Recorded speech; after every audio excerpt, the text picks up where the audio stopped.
Please, respect and facts. Go ahead.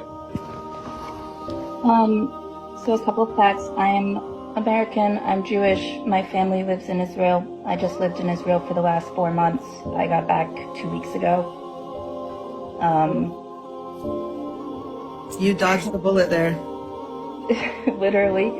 So what I think everyone who's never been to Israel and to Palestine don't really understand, you don't really understand until you go to the territories around the West Bank and around Gaza, and you're close up and you see the wall, and when you see the surveillance, and when you see cameras pointed towards the settlers, just a couple, and then you see thousands of cameras pointed towards the West Bank and to Palestinians, and those cameras are pointed into their homes,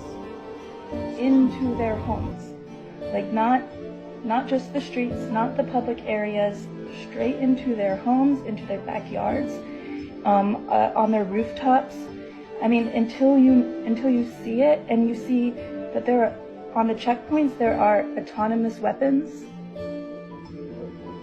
loaded and ready to shoot someone based on video footage, and that those autonomous weapons are pointed on one side.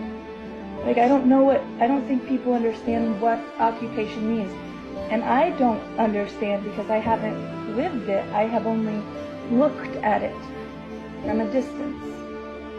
But what I can imagine is if you're a child and you're growing up knowing that the country that you live in hates you and that they are willing to kill you, having never met you in their life based on just a video image, that the facial recognition and the surveillance and the high degree of technology and spyware that they have guarantees that they could pick off Hamas members one by one without ever blanket bombing Palestine.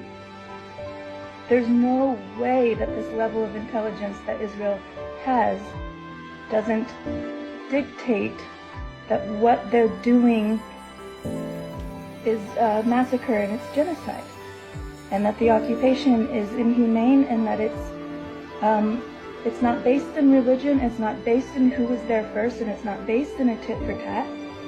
It's white supremacy, and it's dictatorship, and it's power and control and humiliation of a people who have nothing to do with the hostages taken and the people who were brutally murdered. Because yes, that is horrible. Those are my friends.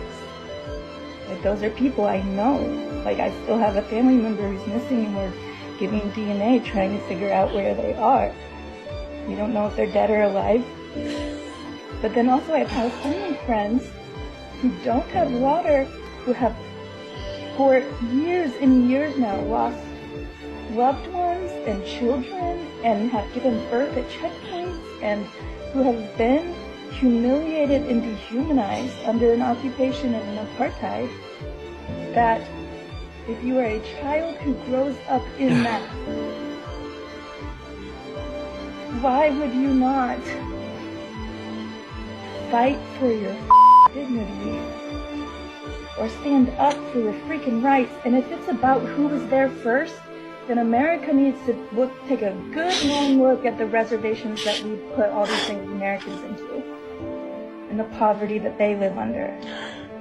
If it's this land belongs to whoever was here first, then we have a big reckoning to do.